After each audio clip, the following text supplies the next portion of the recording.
O Araz Musayev də Adil Əliyevin adını çəkirdi. Bu Adil Əliyevin dəstxəttidir. Deməli, Azərbaycan Milli Məclisinin sədri müavini olmuş, Milli Məclis sədrinin müavini olmuş Adil Əliyev indi isə Suraxanı rayon icra başçısıdır və o Avropadan qovulub, yəni Avropa vizası dayandırılıb, viza verilmir onun Avropaya gəlməsi üçün. Deport olunub, girişinə qadağa qoyulub. Bəli, girişinə qadağa qoyulub. O əsasən Avropada da bir türk təşkilatı vardı.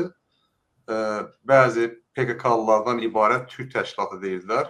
Qorxulu bir təşkilat idi və onların klubları da vardı. 100-dən çox adam orada deməli adı gedirdi. Onların maliyyələşməsində də və onların əli ilə bəzi terror hadisələrinin törədilməsində də, kimlərin döyülməsində və ya hansı bir cinayətin törədilməsində də Adil Əliyevin böyük rolu var idi. Mənim üçün çox maraqlıdır Telman bəy.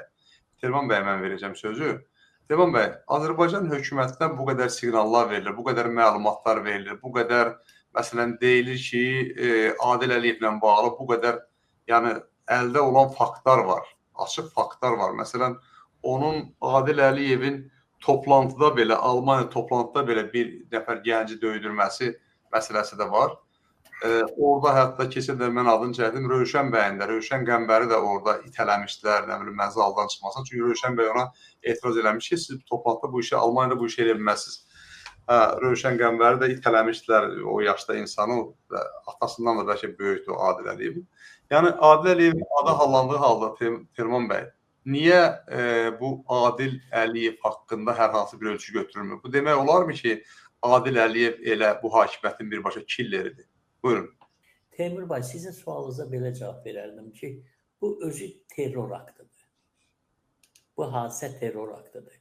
Terror aktını, açıq deyim də, Adil Əliyevin adını hallanmasına baxmayaraq, bu yuxarı da gelib çıxır. Təşkil olunmuşdur.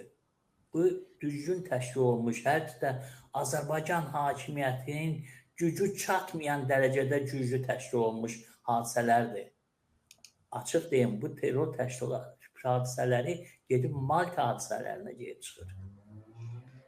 Onun üçün də Adil Əliyev orada orta səviyyəlidir, mən deyərdim.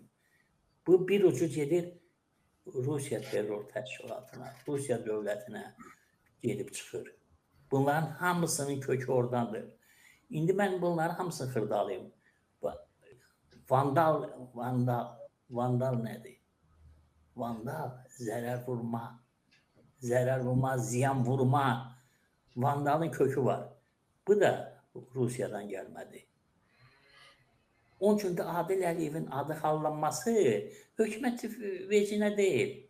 Çünki bilir ki, bunda Adil Əliyevin də vecinə deyil. Bilir ki, Adil Əliyev bunu təşkilatçı kimi çox zəif təşkilatçıdır. Yadınızdadır, Rusiyanın ət kəşfiyyatı Narışkin gəldi. Bax, kök hara gedir ha. Narışkin gəldi, dedi ki, biz xaricdə olanlarına hamısına nəzarət eləyəcəyik, onları hamısını bir aradan götürəcəyik. Bax, gör kökü hara gelib çıxır. Rusiya. Onun üçün Adil Əliyev xeyindir. Gedir oradan qovurlar çıxır, gəlir, icra hakimiyyəti də işləyir, eləyir. Bu çox dərindir. Dövlət səviyyəsində cinayətdir, terrordur. Dövlət səviyyəsində terror ola bilər. Məsələn, xırda təşkilat kimi yaransın, amma dövlət səviyyəsində terroru açmaq çox çətindir.